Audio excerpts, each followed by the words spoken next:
Good morning, good afternoon, good evening. कैसे आप सभी? होप सो कि आप सभी अच्छे होंगे। फ्रेंड्स, चैप्टर लेबर कॉस्ट और लेबर कॉस्ट में हमें टोटल 6 टॉपिक दे रखे और हम उन 6 टॉपिक में से पहले 2 टॉपिक कंप्लीट कर चुके हैं। लेबर टर्नओवर कंप्लीट कर चुके हैं, method for calculation of labour cost जिसमें बहुत सारे मेथड्स थे, हम वो टॉपिक भी कंप्लीट कर चुके हैं। अब हमारे पास रिमेनिंग बचे हुए हैं 4 topic, calculation of total wages, idle time, over time और ग्रुप बोनस स्कीम। मैं आपको बता दूं कि ये जो चारों टॉपिक है बहुत छोटे टॉपिक है, सब में एक एक क्वेश्चन, 1 या 2 क्वेश्चन लिए हुए। तो आज हम ऐसा मान सकते हैं कि आज की क्लास में हम 3rd, 4th, 5th, 6th ये सारे टॉपिक आज की क्लास में एंड करेंगे और हमारा ये चैप्टर भी कंप्लीट हो जाएगा। ठीक है, तो चलिए सबसे पहले हम 3rd टॉपिक से स्टार्ट करते हैं, which is calculation of total wages. Wages में हम क्या क्या इंक्लूड करते हैं? वेजेज में हम क्या क्या इंक्लूड करते हैं? आप लोग लिखिए, वेजेज में हम क्या क्या इंक्लूड करते हैं? लिखिए आप लोग, वेजेज, वर्कर को जो वेजेस दी जाती है उसमें हम क्या क्या इंक्लूड करते हैं?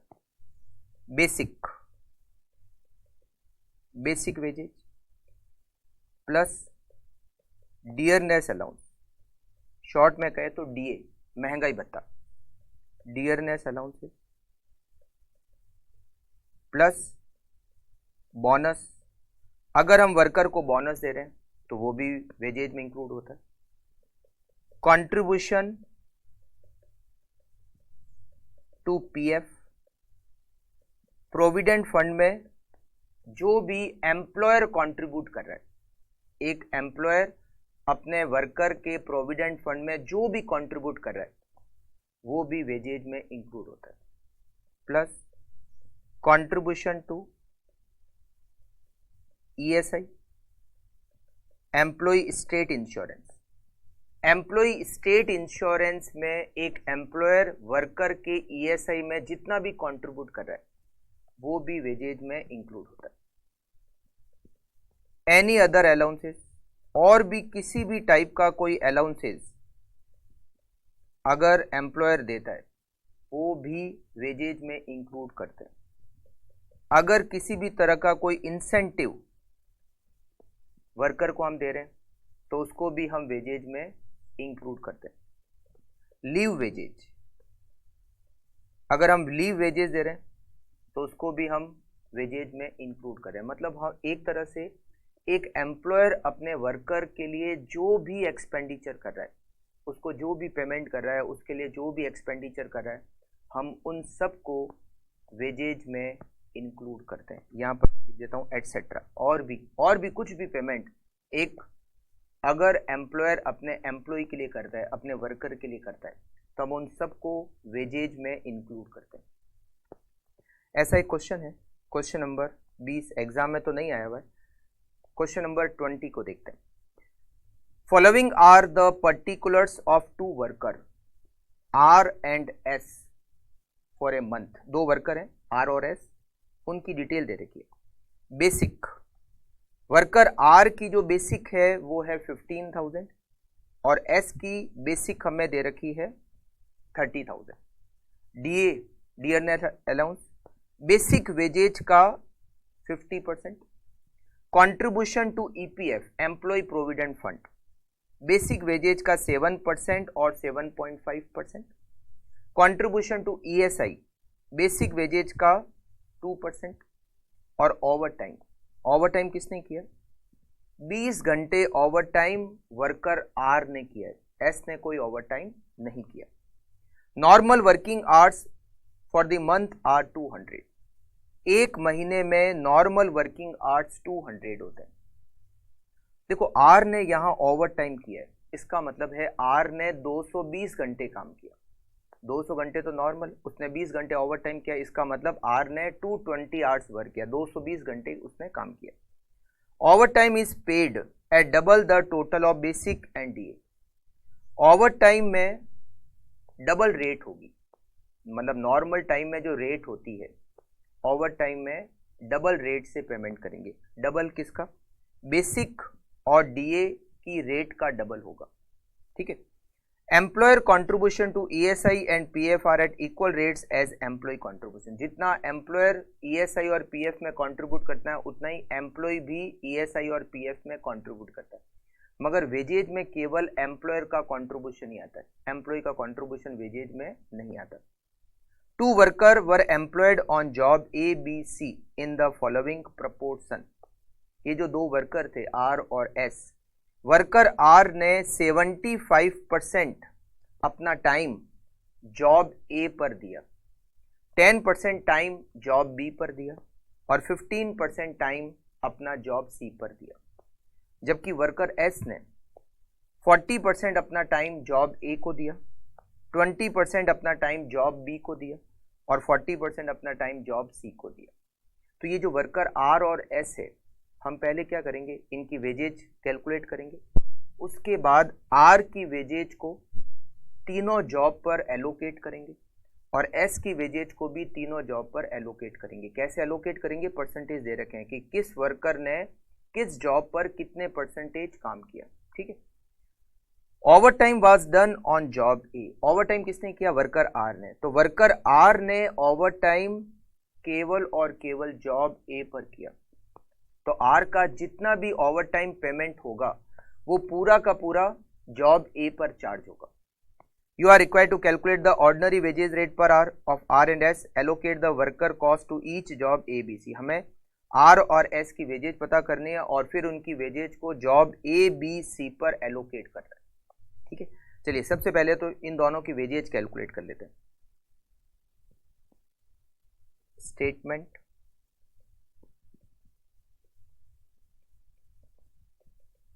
showing wages of each worker। R और एस दो वर्कर है, हम इन दोनों वर्कर की वेजेज पता करते हैं। आर एस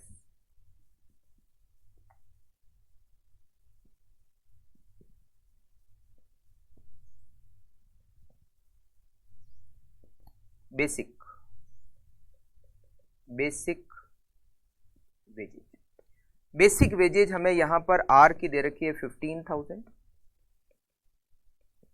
और एस की दे रखी है हमें 30,000, दोनों की बेसिक दे रखी है। उसके बाद में डीए 50% दोनों को देते हैं, बेसिक का 50%। तो आर की बेसिक कितनी है? 15,000, उसका 50% कितना हो गया? 7,500। एस की बेसिक कितनी है? 30,000, उसका 50% कितना हो गया? 15,000। उसके बाद कंट्रीब्यूशन टू ईपीएफ। ईपीएफ में कंट्रीब्यूट करते हैं बेसिक का 7% आर में और 7.5% एस में। तो पहले 7% आर में लेते हैं। आर की बेसिक कितनी है? 15,000। 15,000 का 7% 1050 और एस 30,000 बेसिक, उसका 7.5% 2250। Contribution to ESI. ईएसआई में कंट्रीब्यूट करते हैं बेसिक का 2%, दोनों में, आर में भी और एस में भी। तो 15,000 उसका 2% कितना होगा? 300 और 30,000 का 2% कितना होगा? 600। यहां पर इनकी वेजेज ऐड करो। आर की वेजेज कितनी हो गई? 15,000 प्लस 7,500 प्लस 1050 प्लस 300, 23,850, 23,850 और एस 30,000, 15,000, 2250 एंड 600, 47,850। ये हो गई उसकी नॉर्मल वेजेज। अब हम यहां पर ओवर टाइम का पेमेंट करेंगे किसको? आर को। आर ने ओवर टाइम किया, तो यहां पर लिखते हैं ओवर टाइम वेजेज। अब ओवर टाइम वेजेज कैसे निकलेगी इसको समझना। ओवर टाइम वेजेज कैलकुलेट होने के बाद हमें आर की और एस की वेजेज पता चल जाएगी। अच्छा, ओवर टाइम केवल और केवल आर ने किया है, एस ने ओवर टाइम नहीं किया, तो एस को तो ओवर टाइम पेमेंट मिलना नहीं है, तो एस की तो टोटल वेजेज हो गई 47,850। अब आर ने ओवर टाइम किया, ओवर टाइम का पेमेंट कैसे कैलकुलेट करेंगे, कितने घंटे ओवर टाइम किया, आर ने ओवर टाइम किया है 20 आवर्स, तो 20 आवर्स का पेमेंट कितना होगा, over time wages of R equals to, देखो आर की बेसिक और डीए, बेसिक और डीए दोनों की टोटल कितनी होती है, आर की बेसिक है 15,000 और डीए है 7,500, दोनों की टोटल होती है 22,500। अगर आर ओवर टाइम नहीं करता तो नॉर्मल वर्किंग कितनी होती है, 200 घंटे, तो बेसिक और डीए दोनों मिलाकर 22,500, और ये बेसिक और डीए जो है 22,500 ये 200 घंटे का है, तो एक घंटे का बेसिक और डीए मिलाकर कितना होता है, 15,000 प्लस 7,500, दोनों मिलाकर 22,500, और ये 22,500 200 घंटे का है, तो एक घंटे की रेट हो गई, मतलब एक घंटे का बेसिक और डीए दोनों मिलाकर 112 रुपये 50 पैसे। इस रेट को डबल कर दो, इस रेट को क्या करो डबल, मतलब 112 रुपये 50 पैसे, इसको डबल कर दो, इसको डबल किया तो 225 रुपये हो गया एक घंटे का, और ओवर टाइम कितना किया है, 20 घंटे ओवर टाइम किया है, इंटू 20 ओवर टाइम का पेमेंट हो गया 4,500 रुपये। डबल क्यों किया, क्योंकि यहाँ लिखा हुआ है, देखो यहाँ लिखा हुआ है, यहाँ दे रखा है कि हमें over time is paid at double, किसका डबल, बेसिक और डीए का डबल, तो हमने क्या किया, बेसिक और डीए दोनों की टोटल करी 22,500, और ये जो 22,500 है ये 200 घंटे का है, तो एक घंटे का बेसिक और डीए हो गया 112.5, 112 रुपये 50 पैसे, हमने इसको डबल किया, तो एक घंटे का डबल करने से हमें मिला 225 रुपये, और कितने घंटे ओवर टाइम किया, 20 आवर्स, तो 225 इंटू 20, 4,500 रुपये उसका ओवर टाइम का पेमेंट बना, 4,500 रुपये, ठीक है, और एस ने तो ओवर टाइम किया नहीं, तो 23,850 प्लस 4,500, इसका टोटल पेमेंट बना 28,350, और एस का टोटल पेमेंट बना 47,850, तो ये हमने दोनों का टोटल वेजेज का स्टेटमेंट तो बना दी। अब हमें क्या करना है, इन दोनों की वेजेज को जॉब ए बी सी पर एलोकेट करनी है, statement showing allocation of wages on job। अब हम इनकी वेजेज को, आर और एस की वेजेज को जॉब ए बी सी पर एलोकेट करेंगे, जॉब ए, जॉब बी और जॉब सी। सबसे पहले हम आर की वेजेज को एलोकेट करते हैं, आर नॉर्मल वेजेज, आर की नॉर्मल वेजेज, मतलब आर को हम नॉर्मल वेजेज दे रहे हैं और ओवर टाइम का भी वेजेज दे रहे हैं, तो आर की नॉर्मल वेजेज कितनी है, 23,850, तो 23,850 का 75% जॉब ए पर चार्ज होगा, 75%, 17,888, 17,888 जॉब ए पर, 10% जॉब बी पर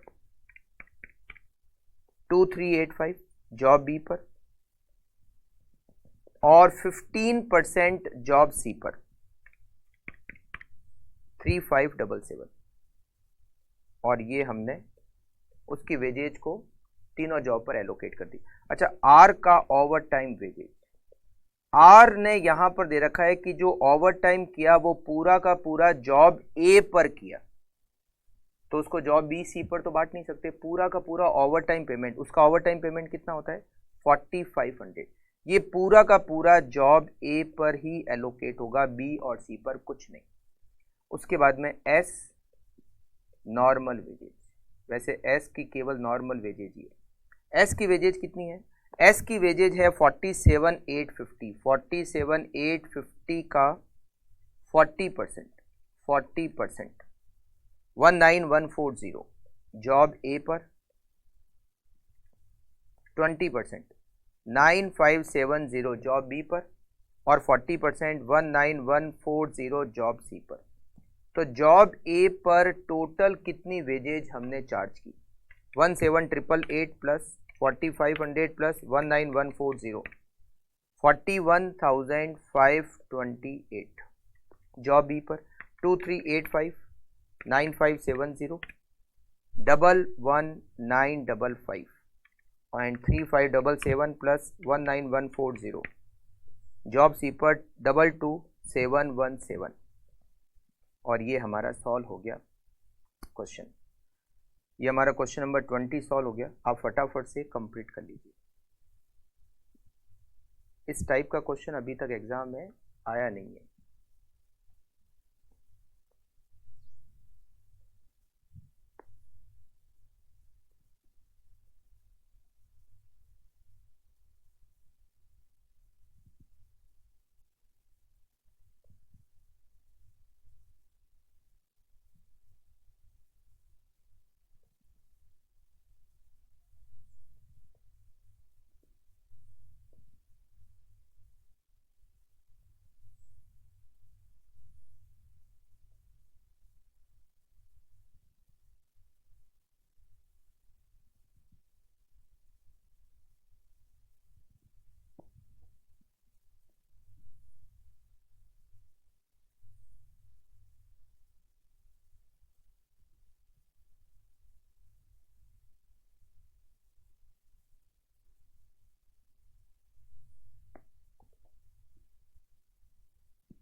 ओके, चलिए ये हमारा हो गया क्वेश्चन। अब नेक्स्ट पॉइंट इसमें आता है आइडल टाइम का। Idle time, idle time, idle time क्या होता है? आइडल टाइम का मतलब है ऐसा टाइम जिसका हम पेमेंट कर रहे हैं मगर उस टाइम पर वर्कर खाली बैठा है, काम नहीं कर रहा। हम उस टाइम को क्या कहते हैं? Idle time. जिस टाइम का हम पेमेंट कर रहे हैं और जिस टाइम पर वर्कर खाली बैठा है, हम उस टाइम को कहते हैं आइडल टाइम। आइडल टाइम क्यों होता है? मतलब हम पेमेंट कर रहे हैं और वर्कर खाली बैठा है, ऐसा क्यों? मतलब काम नहीं कर रहा। तो आइडल टाइम क्यों होता है? आइडल टाइम को हम दो कैटेगरी में डिवाइड करते हैं। एक होता है नॉर्मल आइडल टाइम, एक होता है abnormal idle time. Normal idle time क्या होता है? वो आइडल टाइम जिसके बारे में हमें पहले से पता था और जिसको हम कंट्रोल नहीं कर सकते, हम उसको कहते हैं नॉर्मल आइडल टाइम। वो आइडल टाइम जिसका हमें पहले से पता था और जिसको हम कंट्रोल नहीं कर सकते, हम उसको कहते हैं normal idle time. For example, worker सुबह फैक्ट्री में आता है। मान लो एक वर्कर का टाइम है सुबह 10 बजे से लगाकर शाम को 6 बजे तक का, 8 घंटे का टाइम है। तो अगर वो सुबह 10 बजे फैक्ट्री में आता है और शाम को 6 बजे फैक्ट्री से जाता है, 8 घंटे वो फैक्ट्री में रहता है, तो हम उसको पेमेंट करेंगे 8 घंटे का, सुबह 10 बजे से लगाकर शाम को 6 बजे तक का। ठीक है, हमें पता है कि 8 घंटे का हम पेमेंट कर रहे हैं मगर वो 8 घंटे काम करेगा नहीं, वो काम उससे कम करेगा। सुबह 10 बजे फैक्ट्री में आने से शाम को 6 बजे फैक्ट्री में जाने तक का हम पेमेंट कर रहे हैं, 8 घंटे का हम पेमेंट कर रहे हैं, बट वो 8 घंटे काम नहीं करेगा। क्यों नहीं करेगा? हमें उसको लंच टाइम देना पड़ेगा, हमें उसको टी टाइम देना पड़ेगा, हमें उसको काम से थोड़ा ब्रेक भी देना पड़ेगा। ये सारे टाइम खराब होंगे ही होंगे, हम उसको कंट्रोल नहीं कर सकते। ऐसा नहीं है कि हम उसको लंच टाइम दे ही नहीं, हम उसको टी का टाइम दे ही नहीं, है ना, या हम उसको रेस्ट का टाइम दे ही नहीं, हमें देना पड़ेगा। ये सारे जो टाइम है हम इसको कहते हैं नॉर्मल आइडल टाइम। ये वो टाइम है जिसको हम कंट्रोल नहीं कर सकते और ये होंगे ही होंगे, और हमें जिसके बारे में पहले से पता था कि ये टाइम खराब होना ही होना है। सुबह 10 बजे अगर एक वर्कर फैक्ट्री में एंट्री कर रहा है और शाम को 6 बजे एग्जिट कर रहा है, 8 घंटे वो फैक्ट्री में रुकता है, 8 घंटे का पेमेंट करेंगे, मगर वो 8 घंटे काम करेगा नहीं, वो 8 घंटे से कम काम करेगा। मान लो हमें लगता है रोज का 1 घंटा खराब होना ही है, मतलब नॉर्मल आइडल टाइम 1 घंटा, जिसमें lunch time, T time, rest time सब कुछ इंक्लूड है। तो इसका मतलब ये हुआ कि 8 घंटे का पेमेंट कर रहे हैं मगर वो काम तो 7 घंटे ही करेगा। 1 घंटा क्या हो गया? Normal idle time. अगर आइडल टाइम इससे ज्यादा होता है, हम मतलब हमने जितना आइडल टाइम सोचा, अगर उससे ज्यादा आइडल टाइम हो गया तो हम उसको कहते हैं abnormal idle time. Abnormal idle time के बहुत सारे रीजन हो सकते हैं, जैसे मान लो मशीन चलते चलते खराब हो गई, मशीन बंद हो गई, या पावर फेलियर हो गया, वर्कर खाली बैठे हैं क्योंकि उनके पास कोई काम नहीं है, काम करे कैसे, मशीन खराब है या पावर फेलियर है, या हो सकता है स्टोर में रॉ मटेरियल खत्म हो गया, हम प्रोडक्शन करना चाहते हैं मगर रॉ मटेरियल ही नहीं है, प्रोडक्शन कैसे करेंगे, वर्कर खाली बैठे।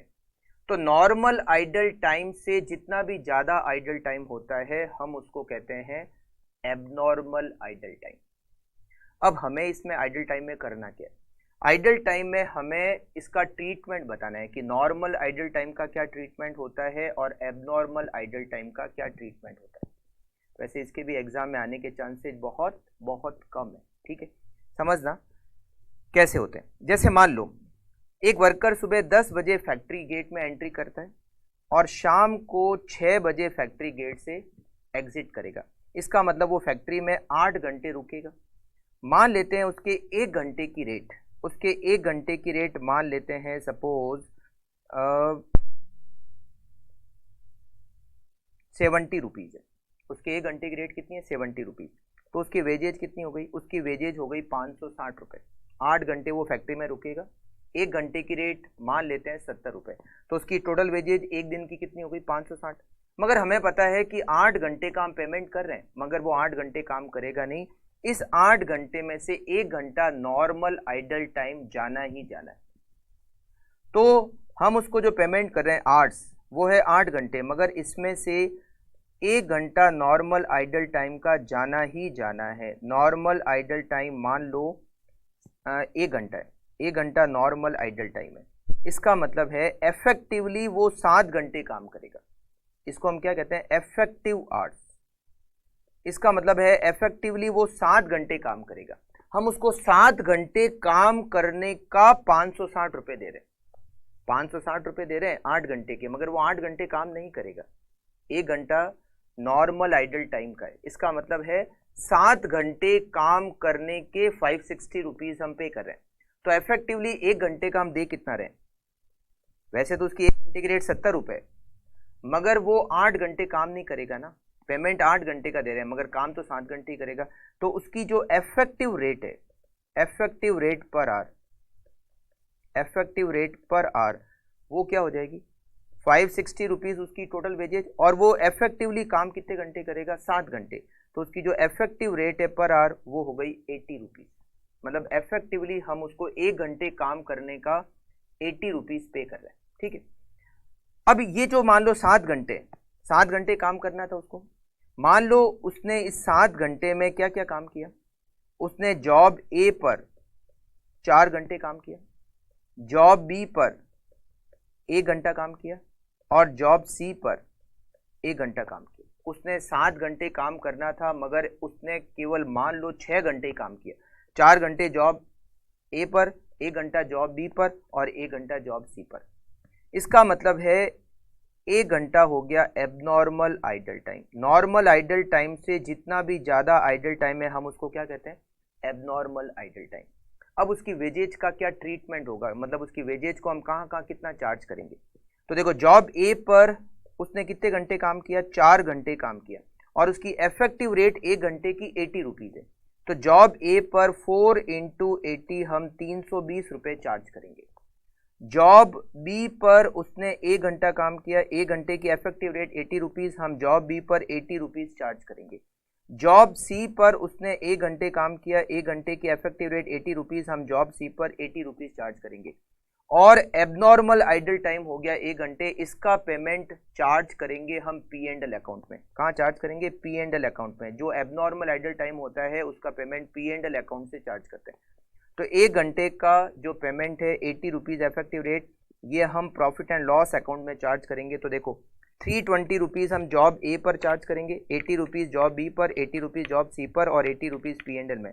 560 रुपीज हम उसको कितना पे कर रहे हैं, 560 कहाँ पर कितना चार्ज करेंगे, जॉब ए पर 320, 80 रुपीज जॉब बी पर, 80 रुपीज जॉब सी पर, और 80 rupees profit and loss account पर।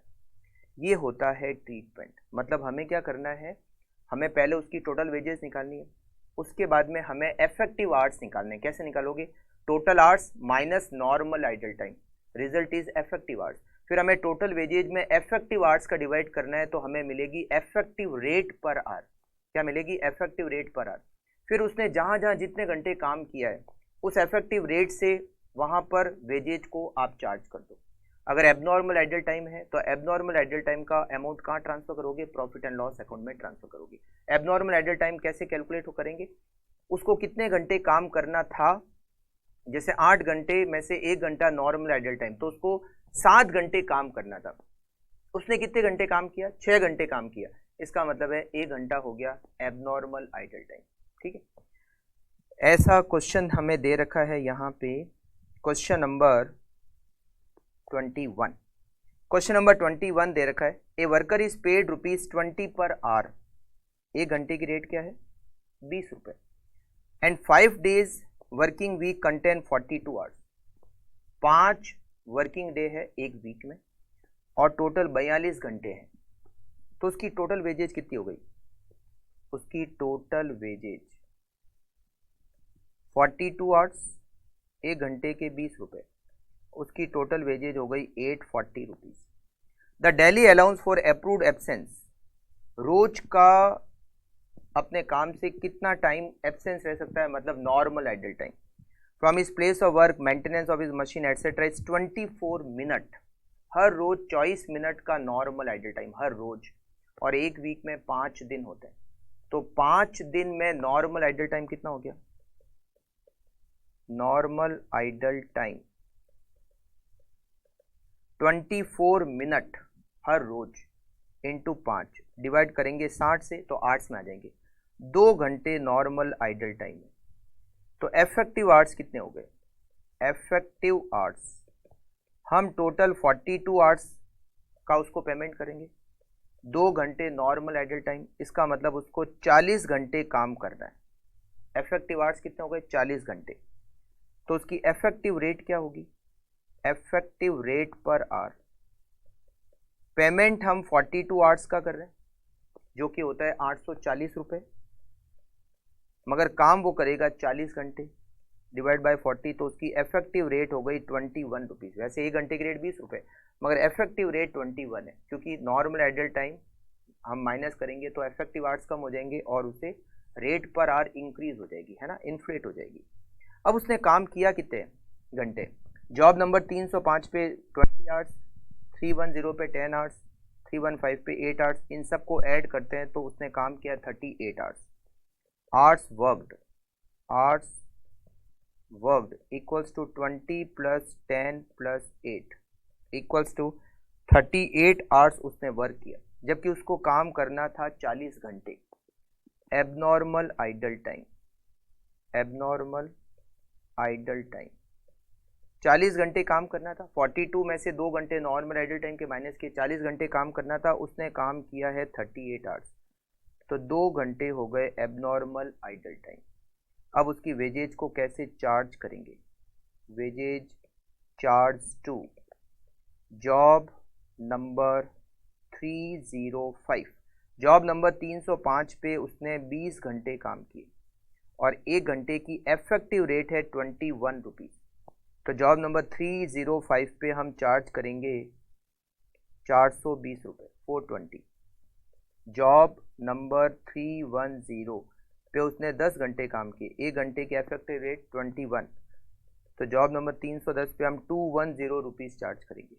जॉब नंबर 315 पे उसने 8 घंटे काम किए, 1 घंटे की इफेक्टिव रेट 21, 168 रुपीज़ हम जॉब नंबर 315 पे चार्ज करेंगे। और costing P and L account, costing P and L 2 घंटे एबनॉर्मल आइडल टाइम, 1 घंटे की इफेक्टिव रेट 21, 42 रुपीज़ हम पी एंड एल में ट्रांसफ़र करेंगे। तो टोटल कितना पैसा चार्ज करेंगे, 420 प्लस 210 प्लस 168 प्लस 42, 840 रुपीज़, 840 रुपये हम उसको जो दे रहे हैं उसका पूरा ट्रीटमेंट हो गया। 305 पे 420 रुपये चार्ज करेंगे, 310 पे 210, 315 पे 168 और पी एंड एल में 42 रुपीज़ चार्ज करेंगे। ठीक है, ये उसका पूरा वेजेज का ट्रीटमेंट हो गया। करेक्ट, तो ये आप फटाफट से नोट कर लो।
ओके, एक और क्वेश्चन है आइडल टाइम का,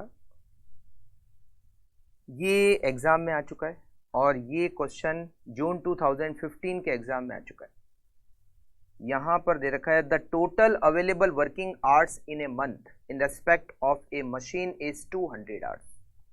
टोटल अवेलेबल वर्किंग आवर्स, और ये हमें दे रखे हैं 200। ठीक है, फिर हमें दे रखा है idle time card reveal as follows.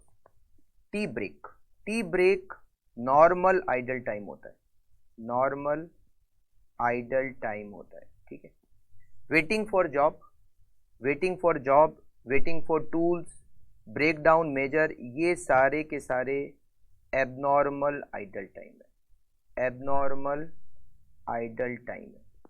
Report the idle time cost to the management under the appropriate category if hourly fix cost of the machine ₹4.25 and the operator is paid 75 पैसा पर आवर। देखो यहाँ पर ये जो 10 + 6 + 10, ये जो 26 hours है, 26 hours abnormal idle time है और इसका जो पैसा होगा वो प्रॉफिट एंड लॉस अकाउंट में ट्रांसफर हो जाएगा। तो यहाँ पर पहले तो एक रिपोर्ट बनाते हैं idle time, idle time normal, normal idle time, idle time, normal idle time में क्या क्या हम इंक्लूड करेंगे, टी ब्रेक, केवल टी ब्रेक है वो नॉर्मल आइडल टाइम में जाएगा which is 20 hours, 20 hours. Abnormal idle time, abnormal idle time,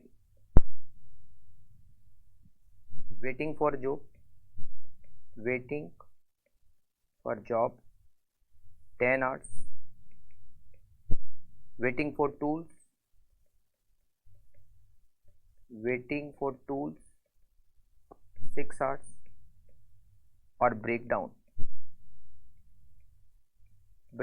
10 hours। ये सारे एबनॉर्मल आइडल टाइम है 26 आवर्स। एबनॉर्मल आइडल टाइम का जो भी पैसा होता है वो P&L अकाउंट में ट्रांसफर हो जाता है। एबनॉर्मल आइडल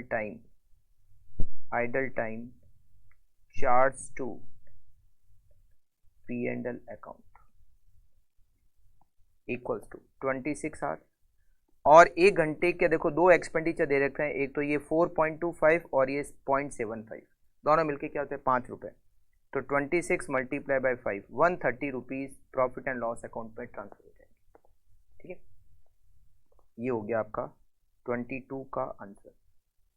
अब हम देखते हैं नेक्स्ट पॉइंट। ये आइडल टाइम आपका खत्म हो गया। अब नेक्स्ट पॉइंट है इसमें ओवर टाइम।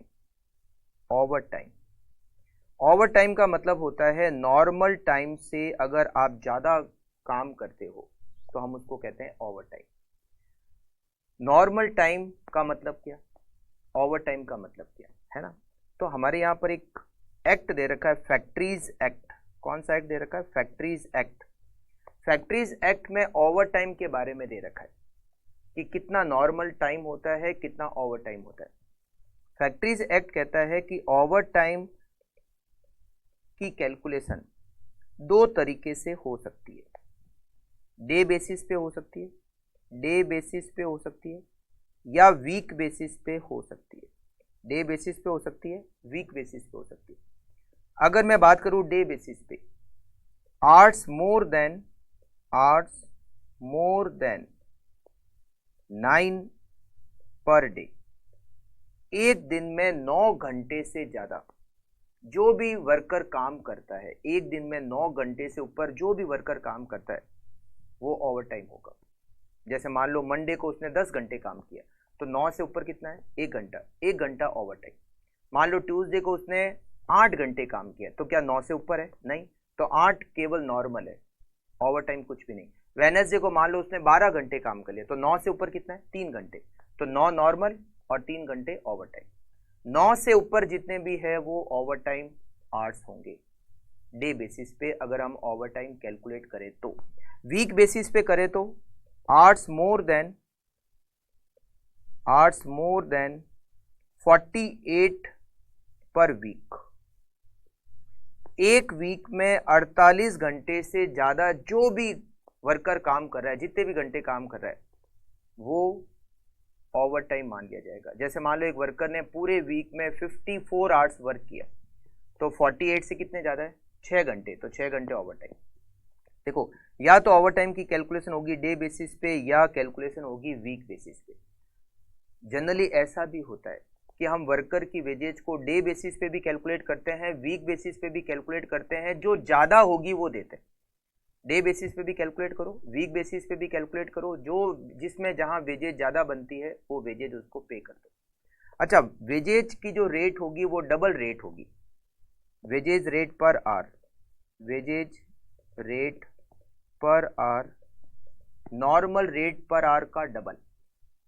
अभी हमने एक क्वेश्चन में किया भी था, नॉर्मल रेट पर आवर उसका डबल कर दो, मल्टीप्लाई बाय 2। मान लो 1 घंटे की नॉर्मल रेट है 20 रुपए, तो ओवर टाइम में 1 घंटे की रेट हो जाएगी 40 रुपए। ठीक है, ये फैक्ट्रीज एक्ट में ओवर टाइम के बारे में रूल्स दे रखे और ऐसा एक क्वेश्चन भी हमें यहां पर दे रखा है। क्वेश्चन नंबर 23 में it is seen from the job card for repair of the customer equipment that a total of 154 labor hours have been put in as detailed below। 3 worker हैं A, B, C। मंडे को कितने घंटे काम किया, Tuesday को, Wednesday को, Thursday को, Friday को और सैटरडे को, हर रोज कितने घंटे काम किया वो दे रखा है। Basic wages rate per hour दे रखी 50 और डीए पर आवर दे रखा है 30, दोनों मिलाकर कितना होता है 80 रुपीज पर आवर।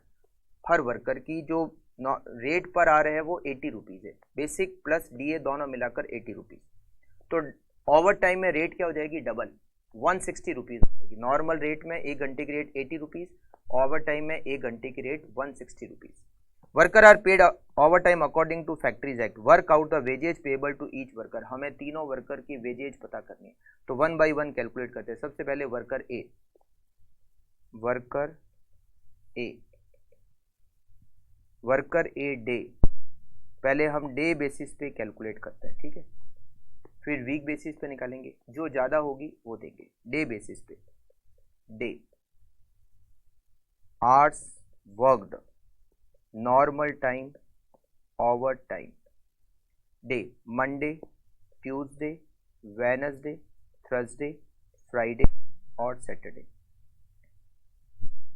मंडे को काम किया 10.5 आवर्स, ट्यूसडे को 8 आवर्स, वेडनेसडे को 10.5 आवर्स, थर्सडे को 9.5 आवर्स, फ्राइडे को 10.5 आवर्स और सैटरडे को उसने काम नहीं किया। तो देखो मंडे को 10.5 आवर्स, तो इसमें 9 हो जाएंगे नॉर्मल, 1.5 हो जाएंगे ओवर टाइम। ट्यूसडे को 8 घंटे काम किया, 8 नॉर्मल, ओवर टाइम कुछ नहीं, क्योंकि ओवर टाइम तभी होता है जितने घंटे 9 से ज़्यादा होते हैं, 9 से ऊपर जो भी घंटे हैं वो ओवर टाइम। वेडनेसडे को ये 9 यहाँ 1.5, थर्सडे को यहाँ 9 यहाँ 0.5, यहाँ 9 यहाँ 1.5 और सैटरडे को उसने काम ही नहीं किया। तो टोटल उसका नॉर्मल टाइम कितना हो गया, आवर्स वर्कड हो गए 10.5, 8, 10.5, 9.5, 10.5, उसने 49 आवर्स वर्क किया। 9 + 8 + 9 + 9 + 9, 44 नॉर्मल और 5 आवर्स ओवर टाइम। तो वेजेज कितनी हो गई, wages normal time 44, normal time में 1 घंटे की रेट 80 रुपीज़, बेसिक 50, डीए 30, दोनों मिलाकर 80, और ओवर टाइम 5 घंटे, उसमें रेट हो जाएगी double 160 rupees. 80 rupees normal rate per are, तो ओवर टाइम में रेट डबल हो गई 160। तो 44 multiply by 80 plus 5 multiply by 160, तो यहाँ पर उसकी वेजेज हो गई 44 मल्टीप्लाई बाय 80, तो हो गए 3520 और 800। टोटल वेजेज हो गई उसकी 4320 डे बेसिस पे। अब अगर उसकी वेजेज वीक बेसिस पे कैलकुलेट की जाए, वीक बेसिस पे, वीक बेसिस में फिर हर रोज कितने घंटे काम किया उससे मतलब नहीं, पूरे वीक में कितने घंटे काम किया 49, तो 48 नॉर्मल, 1 घंटा ओवर टाइम।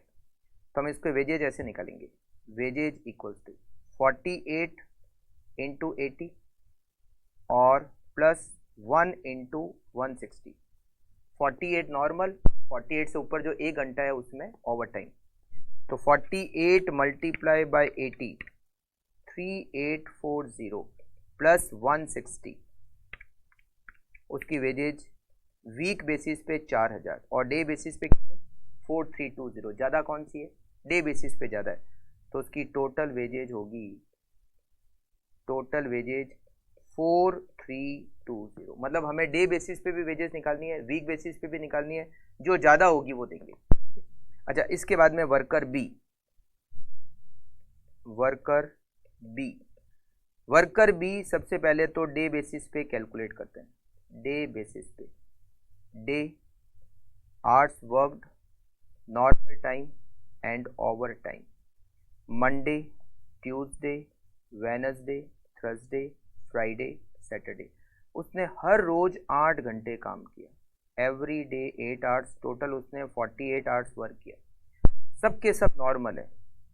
ओवर टाइम तभी होता है जब 9 आवर्स से ज़्यादा होते हैं, 8, ये हो गए 48, ओवर टाइम 0। तो total wages equals to 48 multiply by 80, rupees 3840। अच्छा, अब अगर वीक बेसिस पे देखा जाए, तो वीक बेसिस में भी देखा जाए तो 48 आवर्स वर्क किया और 48 से ऊपर ओवर टाइम होता है, तो इसका मतलब है उसकी वेजेज होगी 48 मल्टीप्लाई बाय 80, रुपीज़ 3840। इसके बाद में आते हैं हम वर्कर सी पे, तो उसकी वेजेज कितनी होगी, अच्छा वर्कर बी की वेजेज कितनी होगी 3840, दोनों में बराबर ही आ रही है, दोनों में 3840 आ रही है। वर्कर सी पहले डे बेसिस पे, पहले हम कैलकुलेट करेंगे डे बेसिस पे, day basis, day, hours worked, normal time, over time, day Monday, Tuesday, Wednesday, Thursday, Friday, Saturday. Monday को उसने काम किया 10.5, 10.5, देन 8, फिर 10.5, देन उसने काम किया 9.5, 9.5, फिर उसने काम किया 10.5, फिर उसने काम किया 8 आवर्स। टोटल उसने काम किया 57 आवर्स। टोटल उसने कितने घंटे काम किया? 57। अब अगर ओवर टाइम की कैलकुलेशन करें तो 9 1.5, 8 9 1.5, 9.5, ये हो जाएगा 9 1.5, ये हो जाएगा 8, पूरा का पूरा नॉर्मल, ओवर टाइम नहीं। तो टोटल नॉर्मल टाइम की कैलकुलेशन 9 + 8 + 9 + 9 + 9 + 8, 52, और ये हो गए 5। डे बेसिस पे total wages equals to 52 hours normal time, उस समय 1 घंटे की रेट 80 रुपीज़, प्लस 5 घंटे ओवर टाइम, 1 घंटे की रेट 160। तो यहाँ पर हो जाएगा 52 × 80, 4160 प्लस 800, 4960। अब अगर उसकी वीक बेसिस पे कैलकुलेशन करें, वीक बेसिस पर कैलकुलेशन करें, तो उसने पूरे वीक में कितने घंटे काम किया? 57 आवर्स। तो 48 नॉर्मल, और उससे ऊपर जो 9 घंटे हैं वो हो जाएंगे ओवर टाइम। तो total wages equals to 48 × 80 plus 9 × 160। 48 × 80 equals to 3840 plus 9 × 160, it is 1440, और दोनों की टोटल होती है 5280। तो डे बेसिस में तो आ रही है 4960, बेसिस में आ रही है 5280, ज़्यादा कौन सी है? 5280, तो उसकी वेजेज होगी 5280। Total wages equals to ₹5280। Correct? ये आपका आंसर हो गया।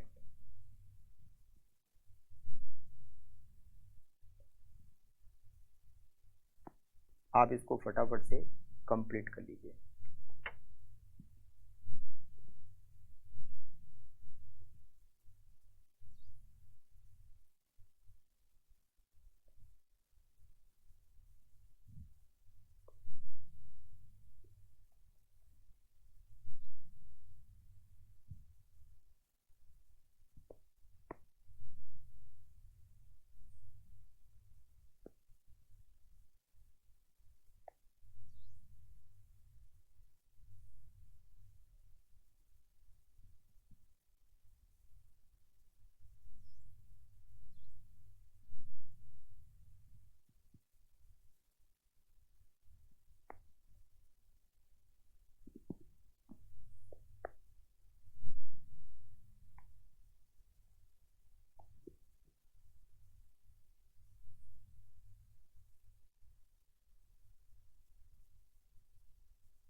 डे बेसिस होता है तो पूरे वीक में कितने घंटे काम किया लेना देना नहीं, मगर जब वीक बेसिस तब हर घंटे हर रोज कितने घंटे काम किया उससे लेना देना। ठीक है, तो ये हमारा ओवर टाइम वाला टॉपिक भी खत्म हो गया। आइडल टाइम खत्म, ओवर टाइम खत्म, वेजेज की कैलकुलेशन खत्म। अब हमारा लास्ट टॉपिक बचा हुआ है इस चैप्टर में और वो है ग्रुप बोनस। ग्रुप बोनस यहाँ पर जो दे रखा है उसमें हमें क्वेश्चन सॉल्व करने हैं। ग्रुप बोनस का मतलब ये होता है कि जब एक टीम में काम होता है, मतलब वर्कर एक टीम में मिलकर काम करते हैं, तो और अगर बोनस दिया जाए तो उसका डिस्ट्रीब्यूशन कैसे होता है, कैसे वर्कर में डिस्ट्रीब्यूट होता है, उन सब के लिए कुछ क्वेश्चंस दे रखे हैं। उसके लिए कोई फॉर्मूला नहीं है या उसको कैलकुलेट करने का कोई फिक्स तरीका नहीं है। जैसा क्वेश्चन कहता है वैसा हमें सॉल्व करना होता है। कैसे, देखो मैं आपको बताता हूँ। 3 क्वेश्चन दिए हुए। सबसे पहले क्वेश्चन नंबर 24 देखते हैं, और ये क्वेश्चन आपके मॉड्यूल में दे रखा है 24 नंबर। बहुत छोटा है, बहुत ईजी है, समझना।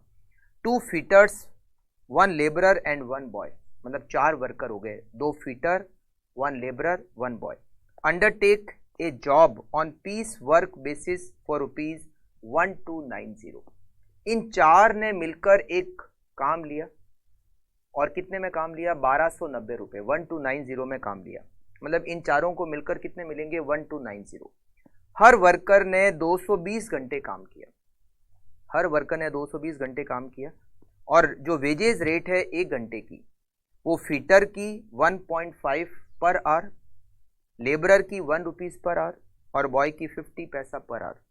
आपको प्रीमियम पता करना है। प्रीमियम का मतलब है बोनस। बोनस पता करना है और उनकी वेजेज पता करनी है, हर वर्कर की टोटल वेजेज पता करनी है। ठीक है, अब कैसे देखिए समझना। स्टेटमेंट शोइंग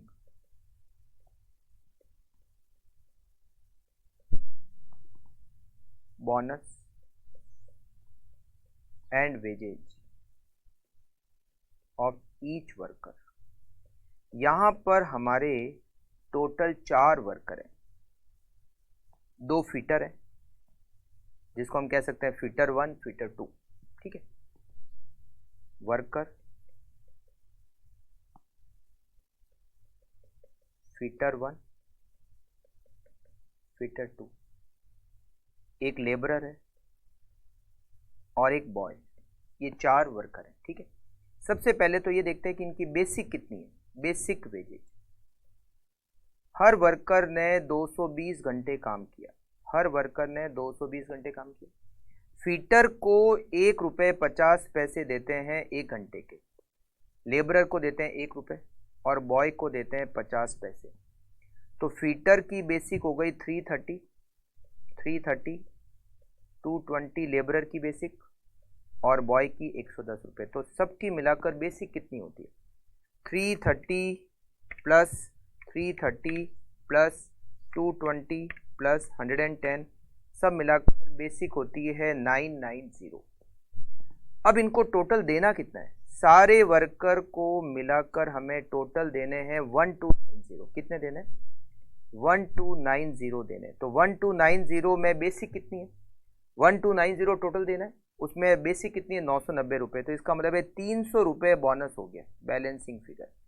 ये 300 रुपये जो बोनस होगा, ये फीटर 1 फीटर 2 लेबरर और बॉय इन सब में डिस्ट्रीब्यूट हो जाएगा। किस रेशियो में? बेसिक वेजेज के रेशियो में। अब ये जो 300 रुपये का बोनस है, इन चारों वर्कर में बेसिक वेजेज के रेशियो में बांट देंगे। 330 330 220 110 के रेशियो में बांट देंगे। तो 300 डिवाइडेड बाय 990 मल्टीप्लाई बाय 330, 100 रुपये। 100 रुपये फीटर को बोनस मिलेगा फर्स्ट को, 100 रुपये बोनस मिलेगा फीटर 2 को। उसके बाद में इसको मिलेगा 300 divide by 990 multiply by 220, 67 rupees का लेबरर को मिलेगा और 33 रुपीज़ का बोनस मिलेगा बॉय को।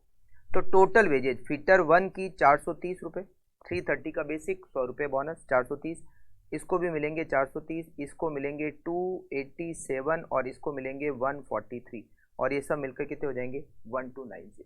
और ये आंसर भी हमारा कंप्लीट हो गया। मतलब हमने पहले बेसिक निकाल दी, total wages minus basic bonus हो गया, और ये बोनस जो 300 रुपये हमने बैलेंसिंग फिगर निकाला है इन चारों वर्कर में बेसिक वेजेज के रेशियो में बांट दिया। ठीक है, आप इसको कंप्लीट कर लीजिए। तो बहुत इजी था ये, तो बिल्कुल इजी क्वेश्चन था।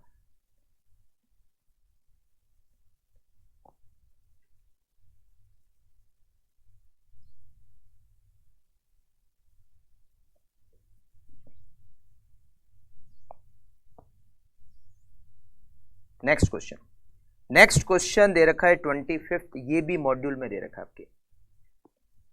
इन a unit 10 man work as a group, एक टीम है जिसमें 10 वर्कर काम कर रहे हैं। When the production for the group exceed the standard output of 200 piece per hour, हमने एक स्टैंडर्ड सेट किया है, एक घंटे में 200 यूनिट, ये हमारा स्टैंडर्ड है। 1 आवर इक्वल्स टू 200 यूनिट्स बननी चाहिए, it is standard. Each man is paid an incentive for the excess production in addition to is wages at hourly rate. अगर वर्कर का आउटपुट ज्यादा बनता है, मतलब स्टैंडर्ड से ज्यादा बनता है, तो वर्कर को बोनस देंगे। The incentive is at half the percentage the excess production over the standard bears to the standard production. इस लाइन का मतलब यह है कि स्टैंडर्ड से जितना ज्यादा बनेगा, जो ज्यादा बना, स्टैंडर्ड से जो ज्यादा बना, वो स्टैंडर्ड का जितना परसेंटेज होगा उसके आधे परसेंटेज बोनस में देंगे। जैसे मान लो स्टैंडर्ड है 10,000 यूनिट, स्टैंडर्ड है मान लो 10,000 यूनिट, और एक्चुअल आउटपुट मान लो बन गया आपका 12,000 यूनिट, तो स्टैंडर्ड से ज्यादा कितना बना? 2,000। 2,000 10,000 का जो स्टैंडर्ड है उसका 20% होता है, तो 20% का आधा करना है। 20% का आधा करोगे 10%, बोनस 10% देंगे। मतलब ये कह रहा है कि जो स्टैंडर्ड से ज्यादा बनेगा वो स्टैंडर्ड का जितना परसेंटेज होगा उसके आधा परसेंट, मतलब उसका आधा कर दो, उस परसेंटेज का आधा कर दो, उतने परसेंटेज हम बोनस के देंगे, है ना। ये लाइन एक बार वापस से पढ़ लेता हूँ। The incentive is at half the percentage, मतलब उस परसेंटेज का आधा करना है। कौन से परसेंटेज का आधा करना है? द एक्सेस प्रोडक्शन, स्टैंडर्ड से जो ज्यादा है वो स्टैंडर्ड का कितना परसेंटेज है उसके आधे कर दो, वो बोनस के percentage. Each man is paid an incentive at the rate of this percentage of a wages rate of ₹2 per our. Incentive को हर वर्कर को पे करेंगे, और इंसेंटिव को कैलकुलेट करने के लिए 1 घंटे की रेट क्या लेनी है? 2 रुपए। There is no relation between the individual workman hourly rate and the bonus rate. मतलब ये कह रहा है वर्कर की बेसिक रेट पर आवर कुछ भी हो सकती है, मगर बोनस की कैलकुलेशन करने के लिए आपको 1 घंटे की रेट 2 रुपए ही लेनी है। मतलब हर वर्कर को बोनस जब आप दोगे तो 1 घंटे की रेट 2 रुपए, उसकी बेसिक रेट 2 रुपए के अलावा भी कुछ हो सकती है, ठीक है। इन ए वीक आवर्स वर्कड 500, 500 घंटे काम किया, 500 घंटे काम किया और आउटपुट कितना बना? 1,20,000 यूनिट्स। तो देखो समझना, 500 घंटे काम किया, स्टैंडर्ड क्या कहता है? स्टैंडर्ड कहता है हर घंटे में 200 यूनिट बननी चाहिए। तो 500 घंटे में कितनी यूनिट बननी चाहिए? स्टैंडर्ड आउटपुट, स्टैंडर्ड आउटपुट 500 घंटे काम किया, हर घंटे में 200 यूनिट बननी चाहिए। इसका मतलब है 1 लाख यूनिट बननी चाहिए, 1 लाख यूनिट बननी चाहिए। जबकि एक्चुअल आउटपुट कितना बना? एक्चुअल आउटपुट बना 1,20,000 यूनिट, 1,20,000 यूनिट एक्चुअल आउटपुट बना। तो ज्यादा आउटपुट कितना बना? Excess output, excess output 20,000 unit ज्यादा बनी। ये जो 20,000 यूनिट ज्यादा बनी है, ये स्टैंडर्ड का कितना परसेंटेज है? Percentage of excess output, percentage of excess output over standard. ये जो ज्यादा आउटपुट है ये स्टैंडर्ड का कितना परसेंटेज है?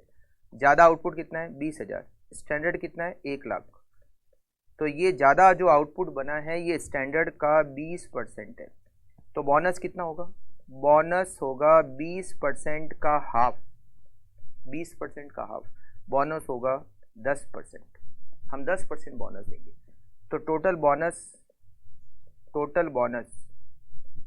टोटल वर्कर ने 500 घंटे काम किया, बोनस कैलकुलेट करने के लिए 1 घंटे की रेट 2 रुपए लेनी है, और बोनस के परसेंटेज है 10%। तो 500 घंटे काम किया, 1 घंटे की रेट 2 रुपए, उसका 10% बोनस, मतलब टोटल बोनस हो गया 100 रुपए। ये तो हो गया ए पॉइंट का आंसर। फिर बी पॉइंट, बी पॉइंट में दे रखा है दो वर्कर है, वर्कर ए और बी। वर्कर ए ने 44 आवर्स वर्क किया और उसकी 1 घंटे की रेट 2 रुपये 20 पैसे। वर्कर बी ने 48 आवर्स वर्क किया, उसकी 1 घंटे की रेट 1.9 है। तो इन दोनों की टोटल वेजेज पता करो। तो देखो सबसे पहले तो हम वर्कर ए की वेजेज पता करते हैं। वर्कर ए टोटल वेजेज, वर्कर ए ने 44 आवर्स वर्क किया और उसकी 1 घंटे की रेट है 2 रुपये 20 पैसे, प्लस इसको क्या देंगे, बोनस। बोनस कितना होता है 10%। बोनस कितना होता है 10%। 44, मगर बोनस के लिए उसकी 1 घंटे की रेट 2 रुपये 20 पैसे नहीं लेंगे। बोनस की कैलकुलेशन करने के लिए 1 घंटे की रेट 2 रुपये लेंगे। तो 44 मल्टीप्लाई बाय 2.2, उसकी बेसिक हो गई 96.80, प्लस 44 मल्टीप्लाई बाय 2, 88 का 10%, 8 रुपये 80 पैसे हो गया उसका बोनस। तो 96.8 प्लस 8.8, 105 रुपये 60 पैसे उसकी टोटल वेजेज हो गई। अब worker B, worker B total wages, worker B ने कितने घंटे काम किया, 48 आवर्स। 48 आवर्स वर्क किया और उसकी 1 घंटे की जो बेसिक रेट है वो है 1.9। उसके अलावा बोनस देंगे उसको कितना, 10%। 48 बोनस के लिए 1 घंटे की रेट क्या लेनी है, 2 रुपये। मतलब बोनस जब आप कैलकुलेट करोगे तो 1 घंटे की रेट 2 रुपये। उसकी बेसिक रेट, जैसे वर्कर ए की बेसिक रेट 2 रुपये 20 पैसे, मगर बोनस की कैलकुलेशन करने के लिए हमने 1 घंटे की रेट क्या ली, 2 रुपये। वर्कर बी की बेसिक रेट क्या है 1.9, मगर बोनस की कैलकुलेशन करने के लिए हमने 1 घंटे की रेट क्या ली, 2 रुपये। तो 48 multiply bye 1.9, it is 91.2 plus 9.6, तो 91.2 प्लस 9.6 इक्वल्स टू 100.80। ये हो गया हमारा क्वेश्चन सॉल्व। अब इसको कंप्लीट कर लीजिए।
अब करते हैं लास्ट क्वेश्चन, क्वेश्चन नंबर 26। दिसंबर 2011 के एग्जाम में ये क्वेश्चन आ चुका है।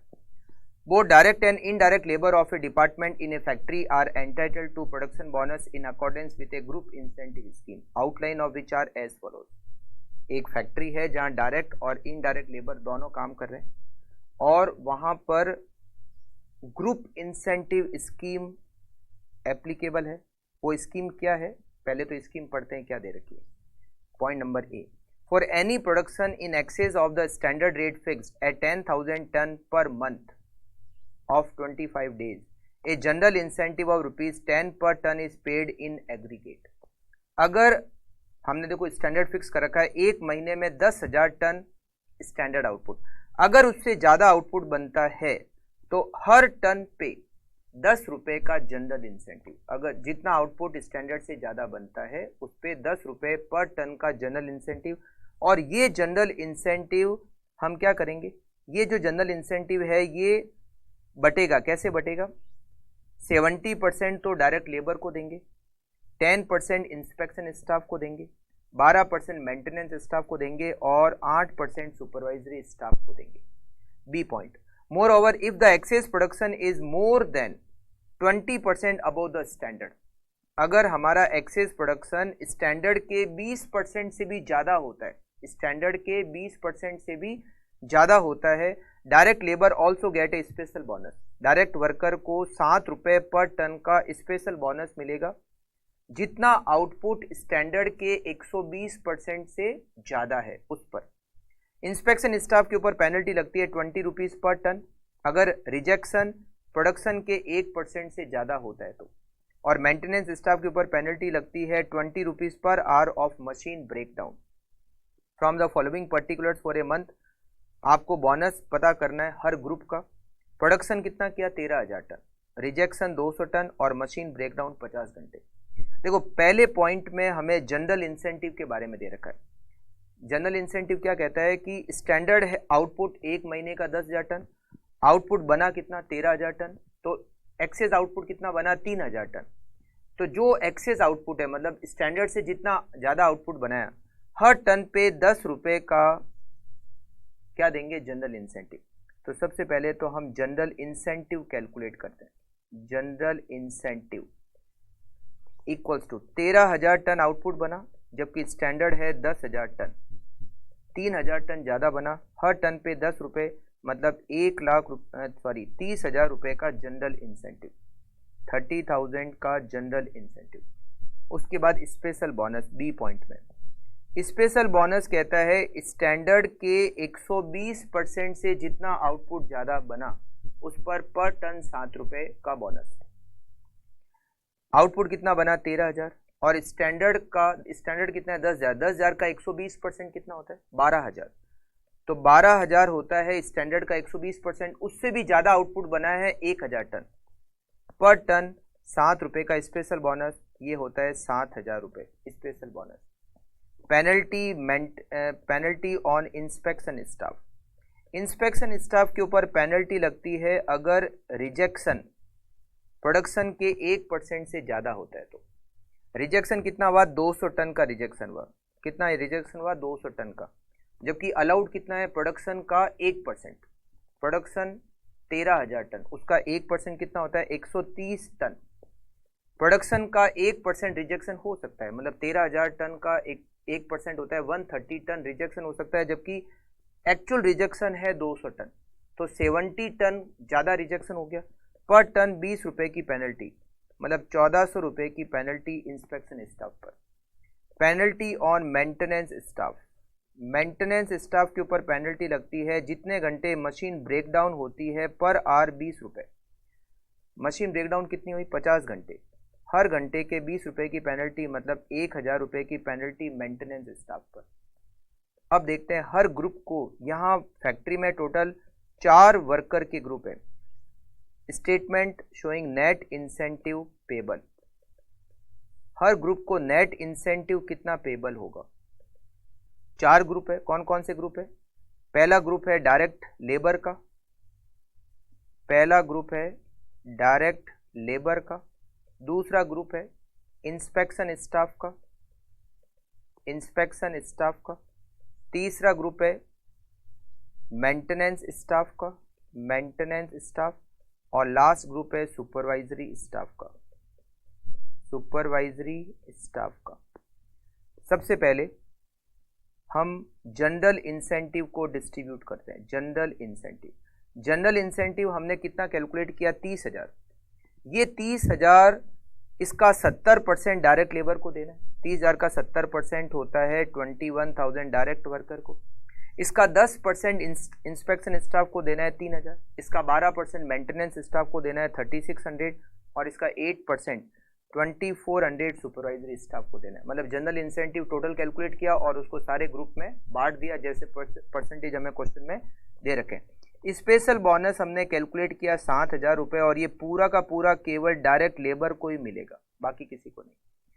पेनल्टी लगती है, किस पे पेनल्टी लगेगी, डायरेक्ट लेबर पे कोई पेनल्टी नहीं, सुपरवाइजरी स्टाफ पे कोई पेनल्टी नहीं, मगर इंस्पेक्शन स्टाफ के ऊपर पेनल्टी हमने कैलकुलेट की 1,400 रुपये। तो पेनल्टी से क्या होगा, उनका बोनस कम हो जाएगा, और मेंटेनेंस स्टाफ के ऊपर 1,000 रुपये की पेनल्टी। तो डायरेक्ट लेबर को टोटल बोनस मिलेगा 28,000, इंस्पेक्शन स्टाफ को 1,600 रुपये का इंसेंटिव मिलेगा, मेंटेनेंस स्टाफ को 2,600 का मिलेगा, और सुपरवाइजरी स्टाफ को 2,400 रुपये का और ये हमारा आंसर हो गया। तो पहले तो हमने टोटल जनरल इंसेंटिव क्या होता है, जनरल इंसेंटिव कितना है, टोटल बोनस कितना है, ये सब कैलकुलेट किया और उसके बाद में उन सबको वर्कर के ग्रुप में डिस्ट्रीब्यूट कर दिया। ठीक है, और ये हमारा क्वेश्चन हो गया एंड। आप लोग इसको कंप्लीट कर लीजिए और फिर हमारा आज का सेशन ख़त्म हो जाएगा, क्योंकि आज हमने इस चैप्टर को भी एंड कर दिया, लेबर चैप्टर।